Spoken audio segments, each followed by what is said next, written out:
Hey everyone, how are you? I hope you are well. Today we gonna show you with you how to write m square in Google Sheets. So let's get started.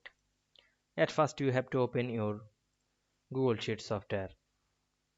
Now you want to write m square or any square symbol. At first choose your cell and type your letter. Now I am type M on my keyboard.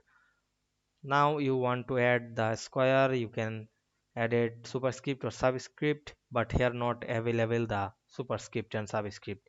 Now I add the square using a shortcut key.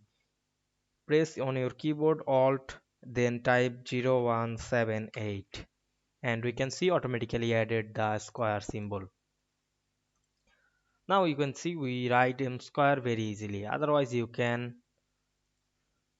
edit the symbol, go to the new tab and write m square.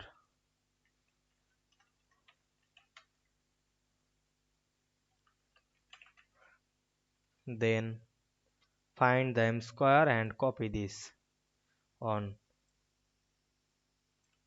online. Then paste on your sheet.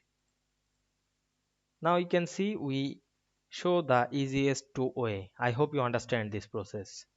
If this video helped you, don't forget to like, comment and subscribe my channel to get the next video very soon. Thanks for watching.